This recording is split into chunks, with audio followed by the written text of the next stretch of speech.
Hey everyone, welcome back to Momming with Elroy. I hope you've had a blessed week doing just that. Welcome to another month of doing just that. There's no greater privilege and no greater calling than raising little humans for the kingdom of God, isn't it?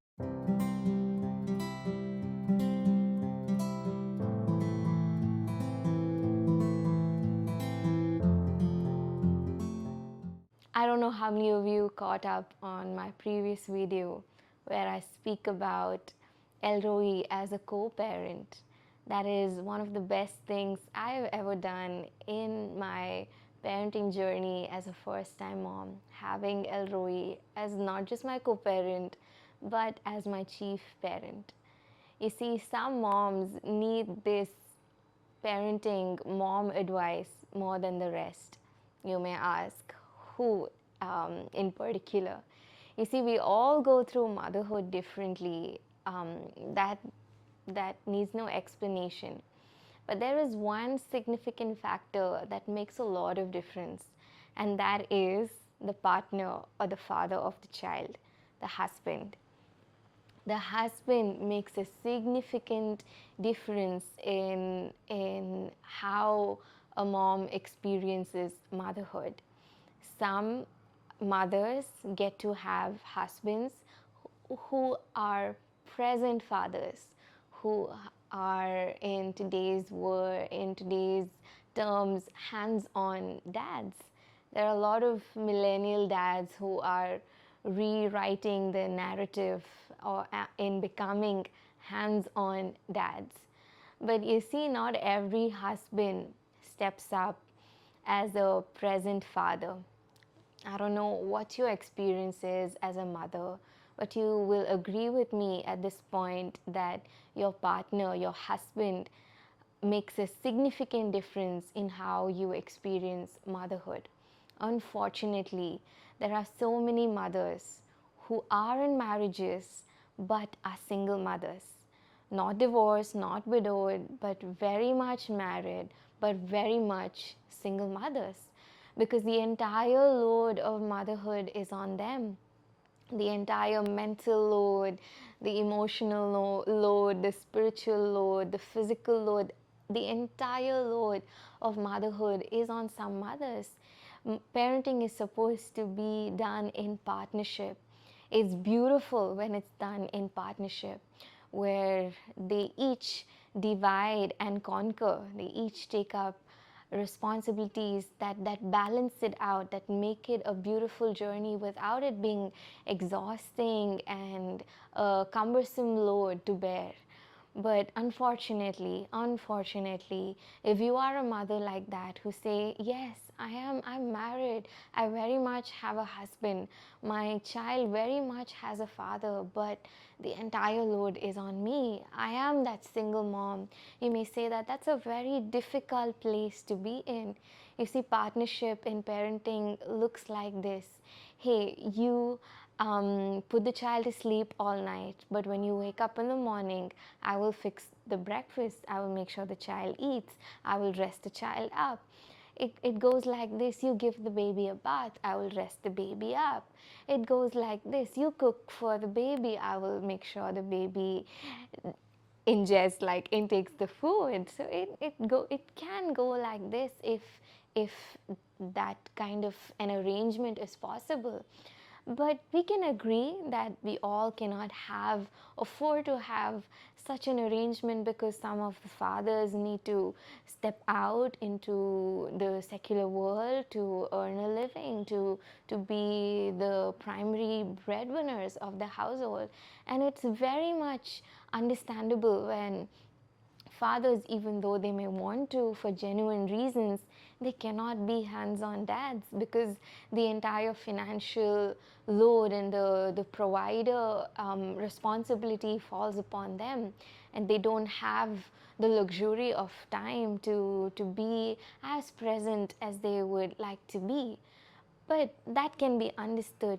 But then, to a mother, it's not just partnership in terms of chores and responsibilities in the day-to-day lives of the children and her that matters.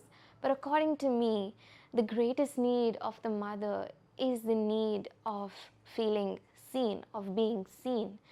That to me is the greatest need of a mother, because mothers are super women. So they are super moms for a reason. They can do anything and everything when it comes to a child. They will jump off a cliff to save a child. I just saw a video of a mom jump into the waterfall that is flooded to save a child when there are so many spectators, male members, everybody standing around, but it is the mother who instinctively, impulsively jumps into the flood of water. It's a mom. She can do anything. She's capable of that. She's a super mom for a reason. For a child, she will do anything and everything. But that's not the difficult part. That's not the need of the mother. The primary need of a mother, according to me, is the need of being and feeling seen. Let's go back to Hagar for a bit. Hagar was in the wilderness all alone, mom to be. She's carrying the entire load on herself. Now she is a single mom. And of all the needs that she had, her heart became so full. Her heart became so relieved and safe and just relaxed the moment she felt seen, the moment she knew that there is somebody who sees her, that there's a God who sees her, and his name she named El Roi. You see, if you are that single mother, very much married but single, the entire load is on you, and you may say, at least the least my partner can do is make me feel seen. Like, hey, I see you. I see that you've been up all night, that you've not slept enough, that you've not eaten enough, that you've not had a hot meal in a while, that you've not been able to rest your back for a while, that you've not had a hot beverage in a long time, that you've not had your space, that you've not been able to have a shower without being interrupted, that you've not had something that you had to do without hurrying it in the process, that you've not had a meal slow and steady, peaceful and relaxed. Hey, I see that. It must be difficult for you to be going through something like that. How can I help you?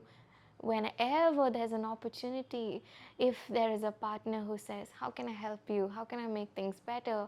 Or does a little something for the mother to make her feel seen, that is more than enough for a mother to pull her through 2 more, 3 more, and how many more, ever more days possible.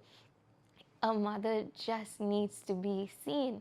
Why do mothers during postpartum have such a difficult time emotionally, mentally? Why do they go through such deep lows that they've never been through in life? Because the moment a baby is born, the entire attention shifts upon the baby. Up until pregnancy, up until birth, up until delivery, everybody wants to pamper the mama. Everybody wants to take care of the mama when she sits, when she stands, when she walks.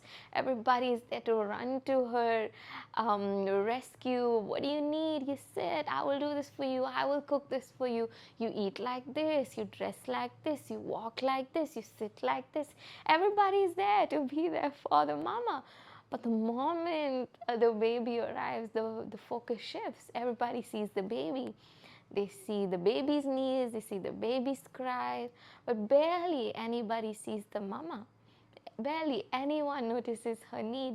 Barely anyone runs, jumps to help her. But if there's a partner, if there's a husband who can do just that, that's more than enough for her. But many mamas don't get that. I don't know if you are that mama watching this. Maybe you've given up. Maybe you cannot change your husband. Maybe all you can do right now at the moment is pray for him to have a shift in his heart. But if you are that mom, there is the same God who met this single mama in the wilderness, and his name is El Roi. He wants to make you feel seen. He wants to fulfill your need of feeling and being seen in your motherhood. He wants to, and he has his ways of doing just that. I want to end on this note. Mother's Day just passed, and in and around that, I was feeling a little low. And at that particular moment, I opened our usual Swiggy Instamart order, the same packaging, and I ordered my usual groceries. And I thought all that I ordered was taken out of the bag and there was nothing left. But underneath, there was a little pack where something white was kind of glistening. I thought, what might this be? I didn't order anything extra. Maybe there's a freebie. And I picked it up and I opened it and I see there's a sweet little banner that says, Best Mom in the World. I mean, I was feeling my lowest at that point, but it felt like a little God wink where God says, I see you, Mama. I see what you're going through. I see what you're feeling. Here's me coming and stepping in just when you need to have that need met the most. And that's who Elroy is. Just give him a chance. He's gonna be there to co-parent with you, to be the chief parent over your children, and to above all, meet your need of feeling and being seen. I hope you take this up and experience it for yourself. And hopefully, you will be able to share it with me in the near future. God bless you. Thank you for being here this far. Here's to Momming with Elroy.